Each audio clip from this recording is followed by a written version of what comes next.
Well, Fox News has confirmed that the United Nations Security Council is set to vote tomorrow on a draft resolution calling for the withdrawal of President Trump's decision recognizing Jerusalem as Israel's capital. You know, the resolution, though, will likely be vetoed by U.S. Ambassador to the United Nations, Nikki Haley. So what does this mean?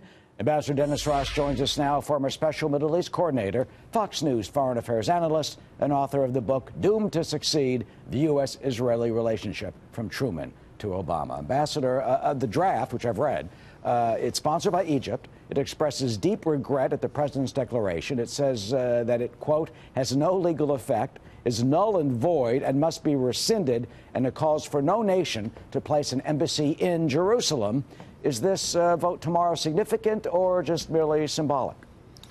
Well, it's certainly symbolic, and what it reflects is the Palestinian unhappiness over the president's declaration and the fact that it puts the Palestinians on the defensive. You see President Abbas basically making the point by doing this that the Palestinians are not simply taking this, they're not acquiescing in it.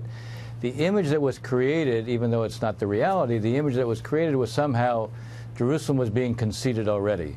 And instead of focusing on the part of the statement that President Trump made, that he's not prejudging the negotiations, the boundaries of Israeli sovereignty still have to be negotiated, instead of trying to focus on that and then seeking to get the administration to be more explicit about what that means. If you're saying that you're not prejudging negotiations, it must presume that Palestinians have claims and needs as well, and those can be addressed in the negotiations and should be. By focusing on the UN, where in fact you're going to have an American veto, you're going to end up producing once again a sign that the Palestinians can't affect things. What you should be trying to do right now is show that you can affect things. Well, you know, the Palestinians are, staying defiant about this. Here is Riyad Mansour, who is the permanent observer from the Palestinian mission here at the United Nations in New York, speaking about this the other day. Jerusalem is in the heart of the global international community. Jerusalem is the city of peace. From Jerusalem, we can have peace, and without Jerusalem, we cannot have peace. So, I mean, how is it possible to have something, otherwise when they deal with this tomorrow? Well, again, the resolution is not going to change the reality.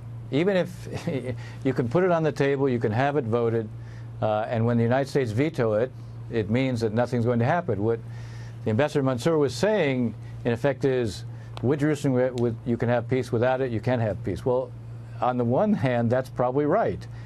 There isn't going to be a resolution of this conflict between Israelis and Palestinians unless you also resolve the final status of Jerusalem.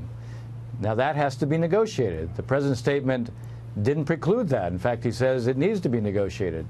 What has to happen, I think, at this point is to find a way to show that the administration is also taking account of Palestinian claims, Palestinian needs. The sole reason you need to negotiate this is to take account of both sides' needs, not the needs of only one side. Ultimately, what's a fact is that a significant part of Jerusalem is going to be the capital of Israel. It already is, and everyone knows that will always be the case. There is a question of whether or not there'll be one capital for Jerusalem or two capitals for Jerusalem, for two states. That, too, ironically, is not being precluded by what President Trump said. He said he's not prejudging the negotiations or the final status of Jerusalem. I understand that because Jerusalem is an emotional issue for all sides, for the Palestinians and the Arabs, they've been put on the defensive by this statement. One thing the administration could be doing is at least quietly talking to Arab leaders about what else they could be doing at this point to create more political space for those very Arab leaders who we want to be a part of any kind of peace process and who we need to be responsive when the administration presents the plan that Jared Kushner says the United States is going to present on Israeli-Palestinian peace. We're right up against the clock, Ambassador. That is the question. That is the hope. We'll see what happens tomorrow. I'll be there reporting on it, covering for Fox News.